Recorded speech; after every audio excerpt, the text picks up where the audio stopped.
Dan 4 hal yang menjaminkan banyak rizki, bukan memudahkan rizki.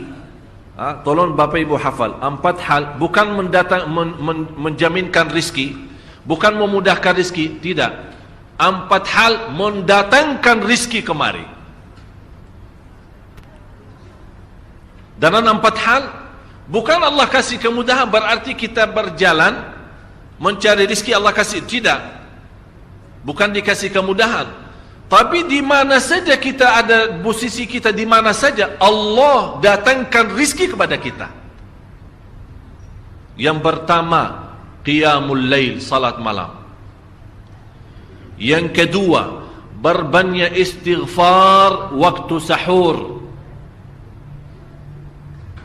Kalau anda tidak salat malam, jangan tinggalkan istighfar waktu sahur. Waktu sahur kapan? Kira-kira 30 minit sebelum azan.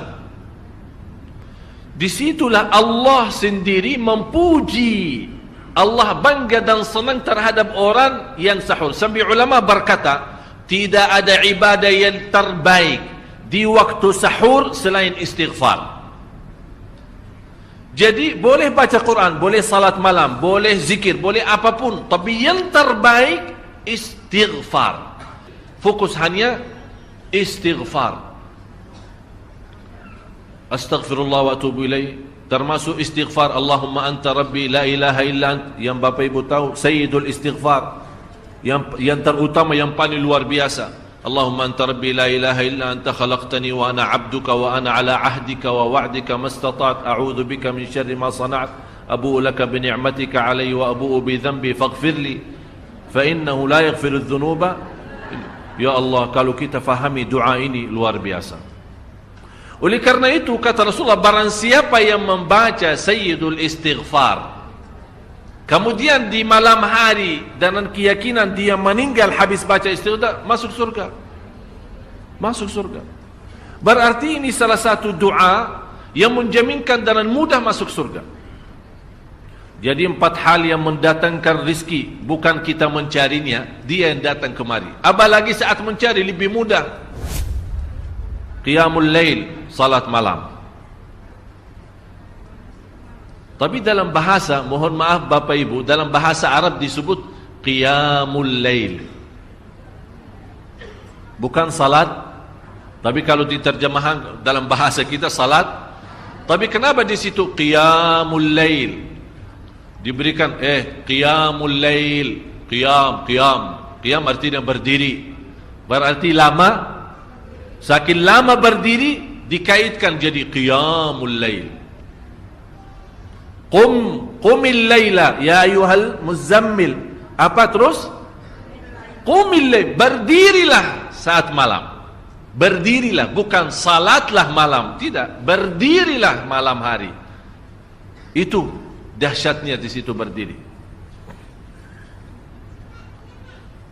Qiyamul lail. Yang kedua, berbanyak istighfar. Yang ketiga, berbanyak sedekah.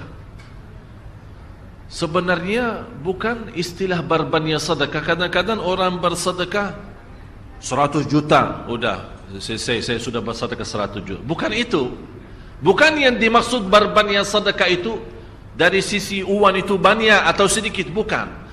Yang dimaksud rahasia sedekah, ta'ahudus sedekah, istiqamah bersedekah. Istiqamah. Itu tidak menjadi masalah besar maupun kecil, itu tidak menjadi masalah. Karena bagi Allah tidak ada artinya besar maupun kecil, kita tidak memberikan kepada Allah. Karena Allah Maha Kaya. Tapi rahasia sedekah itu kita terus menerus sedekah. Siang, pagi, malam, siang, pagi, malam, pagi, besok, terus minggu depan. Tidak pernah berhenti. Setiap ada kesempatan selalu kita membawa sedekah. Itu namanya ta'ahudus sedekah. Ta'ahud kalau dalam bahasa sebuah janjian. Seolah-olah kita ada kontrak kerjasama antara diri dengan apa? Dengan sedekah. Itu kata ta'ahud, ahad, berjanjian. Saya berjanji. Seolah-olah ada berjanjian antara kita dalam sedekah. Jadi tidak boleh terlepas dari berjanjian. Seolah-olah kita menghormati berjanjian. Bagaimana menghormati? Kita terus kerjasama. Kita beri, Allah ganti berkah sedekah. Kita beri lagi, Allah ganti masih terus. Kita beri, masih Allah terus ganti. Itulah dahsyatnya sedekah. Jadi Bapak Ibu, jangan nunggu hari tertentu, bulan tertentu, malam tertentu kita bersedekah. Jangan. Setiap kita merasa ada berita baik, ada berita maupun ada berita buruk yang menyakiti perasaan kita, di rumah tangga kita, anak kita, suami kita, istri kita, apapun, langsung segera sedekah. Disitulah rahasianya. Ikatkan seolah-olah kita sudah membuat perjanjian antara diri dan sedekah. Dalam segala hal, hal senang maupun hal tidak, hal bahagia maupun hal sedih, hal bangga maupun hal lagi menghadapi kesusahan, kesulitan, selalu sehat dan sakit. Terus yang keempat, zikir, berzikir pagi hari dan sore hari. Berzikir pagi hari dan sore hari. Ini 4 hal Bapak Ibu. Berdiri malam hari, itu yang namanya tahajud, banjanya atau lamanya berdiri. Berbanyak istighfar waktu sahur. Yang ketiga, berbanyak sedekah. Sudah Bapak Ibu mengerti, jadi istilah berbanyak sedekah bukan artinya harus banyak dari jumlah hitungannya, tidak. Yang keempat adalah berzikir di pagi hari maupun petang hari. Amman huwa qanitun ana al-laili sajidan wa qa'ima. Sajidan wa qa'ima. Jadi Bapak Ibu, saat kita berdiri lama, walaupun baca satu ayat, diulangi berkali-kali, walaupun baca surah pendek, tapi diulangi berkali-kali, tidak menjadi masalah. Bapak Ibu hanya hafal qulhu. Qulhu dibaca 3 kali, pahalanya seperti baca Al-Quran 30 juz. Ada seorang salih mengajak kawannya, sudah mendekati subuh, ayo bangun salat malam dan baca sepertiga Al-Quran. Langsung orang itu menjawab, bagaimana saya baca, sebentar lagi mau azan. Bacalah qul huwallahu ahad. Salat malam dan qul huwallahu ahad. Jadi Bapak Ibu, yang saya harap, jangan susah fikir, ya Allah saya mau baca apaan. Tak usah susah fikir.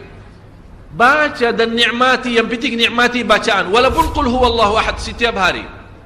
Kalau kita pusing baca, Allah tidak akan pusing mendengar. Malah Allah paling senang mendengar bisikan bacaan dan bisikan doa kita malam hari. Allah paling senang mendengar bisikan doa munajat kita malam hari.